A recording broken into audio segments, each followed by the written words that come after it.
నమస్కారం విద్యార్థులారా. ఈరోజు పాఠ్యాంశంలో భాగంగా భాగం 15 సంఘర్షణ దృక్కోణం అనే ఒక పాఠం గురించి క్లుప్తంగా తెలుసుకునే ప్రయత్నం చేద్దాం. సంఘర్షణ దృక్కోణం అంటే ఇది ఇంగ్లీష్లో కాన్ఫ్లిక్ట్ పర్స్పెక్టివ్ అంటారు. అయితే ఇది సమాజంలో ఉన్నటువంటి అసమానతల గురించి, అధికార పోరాటాల గురించి మరియు వర్గ విభేదాల గురించి ప్రధానంగా పరిశీలించే ఒక సమాజ శాస్త్ర సిద్ధాంతంగా మనము గుర్తించాలి మిత్రులారా. అయితే ఈ దృక్కోణం ప్రకారం సమాజంలో ఉన్నటువంటి సమానతకై కాకుండా ఇది సంఘర్షణలపై ఏ విధంగా సమాజం ఆధారపడి ఉంది అనేటువంటి విషయాన్ని ఇది గుర్తించి దాని విశ్లేషణ మనకు అందిస్తుంది.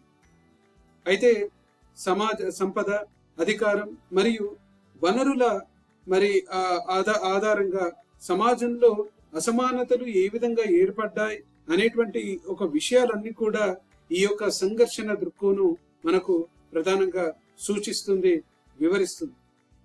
అయితే ఈ సిద్ధాంతానికి మూల పురుషుడు మనకున్నారు, వాళ్ళు కార్ల్ మార్క్స్. అయితే ఈయన ప్రధాన పునాది ఈ యొక్క సంఘర్షణ దృక్కోణానికి పునాది వేశాడు. అయితే కార్ల్ మార్క్స్ అభిప్రాయం ప్రకారం సమాజం ప్రధానంగా 2 వర్గాలుగా విభజించబడ్డదని తన యొక్క రచనల ద్వారా పేర్కొన్నాడు. అందులో ప్రధానంగా పెట్టుబడిదారుల వర్గం అనగా బూర్జువాజీ వర్గం అని అంటున్నాం, అలాగే కార్మిక వర్గం అంటే ప్రొలిటేరియట్ అనేటువంటి వర్గాన్ని తాను గుర్తించాడు, విశ్లేషించాడు.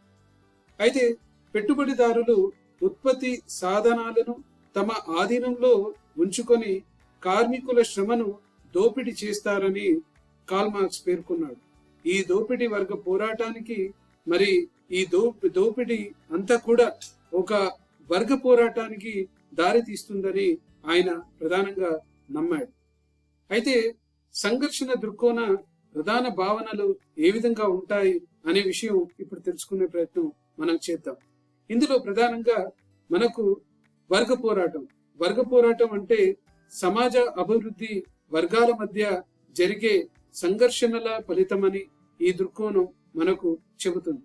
అలాగే అసమానత, ఇది ప్రధానంగా ఈ దృక్కోణం ద్వారా సమాజంలో ఉన్నటువంటి అసమానతలను ఈ యొక్క సంఘర్షణ దృక్కోణం గుర్తిస్తుంది, మనకు సూచిస్తుంది. ఈ అసమానత అనగా సంపద, అధికారం మరియు అవకాశాలు సమానంగా పంపిణీ కాకపోవడం వల్ల అసమానతలు ఏర్పడతాయని ఉద్భవిస్తాయని ఈ యొక్క సంఘర్షణ దృక్కోణం బలంగా నమ్ముతుంది. అలాగే ఈ యొక్క అధికార విషయానికి వస్తే అధికార వర్గం తమ ప్రయోజనాల కోసం సామాజిక వ్యవస్థలను ఉపయోగించుకుంటుందని తన యొక్క భావజాలాన్ని భావవ్యాప్తి చేస్తుందని ఈ యొక్క సంఘర్షణ దృక్కోణం మనకు సూచిస్తుంది. అలాగే సమాజంలో మార్పుల గురించి కూడా ఈ యొక్క సంఘర్షణ దృక్కోణం మనకు చెప్తుంది. ముఖ్యంగా సంఘర్షణలు మరియు పోరాటాల వల్ల సమాజంలో మార్పులు సంభవిస్తాయని ఈ యొక్క దృక్కోణం బలంగా నమ్ముతుంది మిత్రులారా. అయితే ఈ యొక్క సంఘర్షణ దృక్కోణానికి కార్ల్ మార్క్సే కాకుండా ఇతర సమాజ శాస్త్రవేత్తలు కూడా బలమైన పునాదిని వేశారు. అందులో ప్రధానంగా మ్యాక్స్ వెబర్ లాంటి వాళ్ళు, అలాగే రాల్ఫ్ డారెండార్ఫ్ అనేటువంటి గొప్ప శాస్త్రవేత్తలు కూడా ఈ యొక్క సంఘర్షణ దృక్కోణానికి అభివృద్ధి చెందడానికి వాళ్ళు బలమైన పునాదులు వాళ్ళ రచనల ద్వారా వ్యాప్తి చేయించగలిగారు. అయితే మ్యాక్స్ వెబర్ ఏం చెప్పాడు అంటే అధికారం, ప్రతిష్ట మరియు ఆర్థిక అంశాలు ప్రధానంగా సంఘర్షణకు దారి తీస్తాయని, అది సంఘర్షణకు ప్రధాన కారణమని ఆయన మ్యాక్స్ వెబర్ బలంగా నమ్మాడు. అలాగే రాల్ఫ్ డారెండార్ఫ్ అనేటువంటి ఇంకొక శాస్త్రవేత్త ఏం చెప్పారు అంటే అధికార సంబంధాల వల్ల సమాజంలో సంఘర్షణలు ఏర్పడతాయని తాను బలంగా నమ్మాడు. అయితే మిత్రులారా, ఈ యొక్క సంఘర్షణ దృక్కోణం చాలా మటుకు అభినందన విలువ అంటే చాలా మంది దగ్గర నుండి స్వీకరించింది వాళ్ళ యొక్క దృక్కోణం ద్వారా. అలాగే ఇది విమర్శలు కూడా స్వీకరించింది.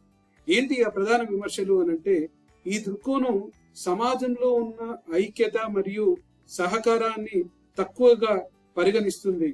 అలాగే ఇది ప్రతి సామాజిక సంబంధాన్ని మరి సంఘర్షణ కోణంలో మాత్రమే మరి ఇది చూడడం పరిమితిగా భావించబడుతుంది అని విమర్శ చెబుతుంది.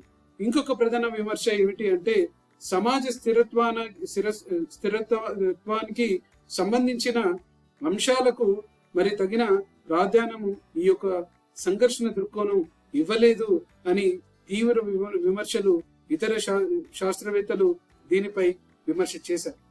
సో ఏది ఏమైనప్పటికీ మిత్రులారా, సంఘర్షణ దృక్కోణం అనేది ఒక సమాజంలో ఉన్నటువంటి అసమానతలు, దోపిడీ మరియు అధికార పోరాటాలను మరి అర్థం చేసుకోవడంలో మరి దాన్ని అధ్యయనం చేయడంలో ఒక ప్రధానంగా ఒక వనరుగా మనకు ఉందని, సమాజ శాస్త్రంలో ఉందని ఈ యొక్క దృక్కోణాన్ని మనం గుర్తించాలి మిత్రులారా. అయితే ఇది కనుక ఈ దృక్కోణం అనేది మరి సమాజ శాస్త్రానికి ఒక విశేషమైన దోహదం, ఒక బలమైన పునాది వేసిందని మనము నమ్మక తప్పదు.